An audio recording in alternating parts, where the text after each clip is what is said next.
Well, good people, it's about time. NZXT finally got on board the airflow train. With this is literally all that's new. Thank you for watching my review. Make sure to subscribe and check out this other.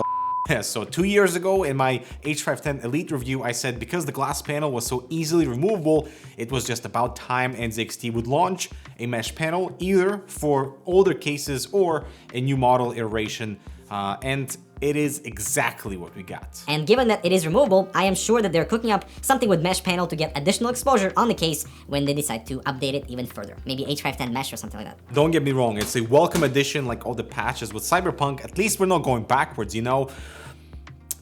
But is it worth it? So let's see, the price has gone up to $109 versus the $69 on the basic iteration of all H500 series. So this thing is the same price as the H510 right now, but that is also because the global shipping prices have gone up so much that it is genuinely difficult for case guys to ship stuff around the world because these things are heavy and they occupy a lot of volume. These price increases are not isolated to NZXT only. Silverstone, Corsair, Fractal Design, Lee, all are experiencing the same issue with having to bump up the price. Like Lenco 2 Mesh, an $89 price upon launch and above $130 right now. So the question for today's video, obviously with improved airflow, is the H510 worth it right now for you?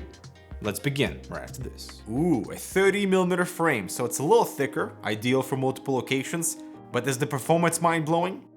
Exactly. Introducing the new T30 fans from Fantex, the ultimate fan for radiators, heat sinks, and cases where you need powerful airflow with an excellent sound profile.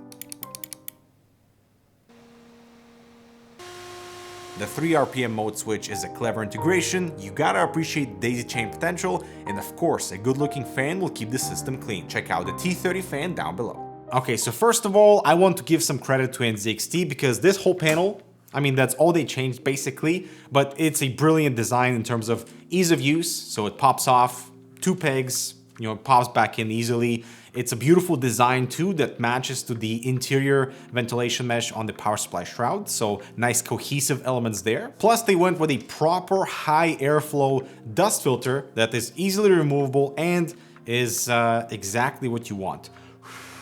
I can feel the air moving. All that is fine and dandy, and we no longer have the ventilation strip on the side as it's not necessary here, so they had to do some tooling for the new flow model, but it's not a drastic change. The 2 included fans are both 120 mils, they are airflow focused, mine maxed out at 1300 RPM, and they are fairly quiet too at full speed, which is super.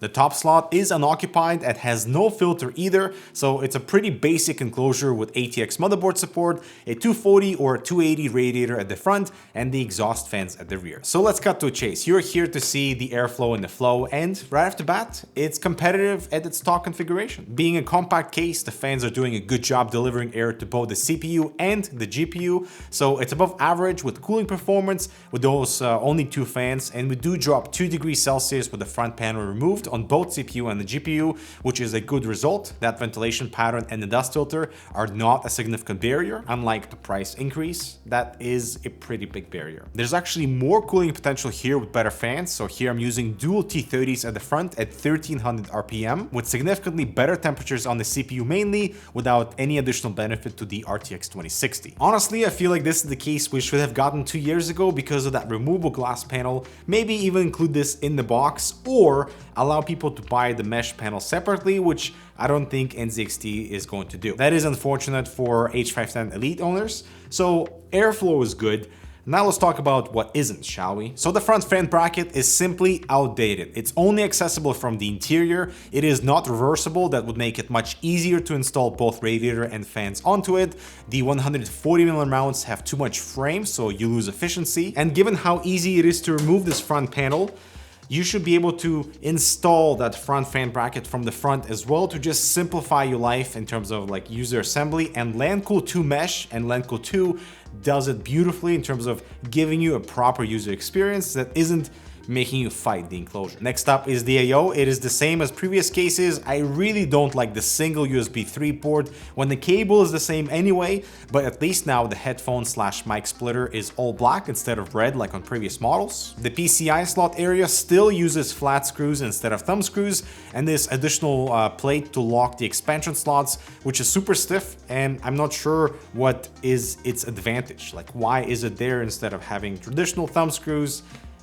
I don't get it. I do like the united front panel connector. Really wish more cases did that, but a splitter is available in case you need it. And the rest of the experience is literally identical to all the previous H500 series cases. So we have two SSD caddies at the back that are shroud friendly, the same stupid 3.5-inch drive cage with no caddies, helpful cable management channels, and the cable bar that in most scenarios is useful. Of course, airflow has been fixed, but this is basically a 3-year-old enclosure, so the user experience is lagging behind. And cases like the Corsair 4000D that provide like a fantastic user experience in terms of the assembly process, the LAN Cool 2 mesh, which is completely feature packed, but also is slightly easier to work in when it comes to like installing stuff on the interior in terms of cooling mainly.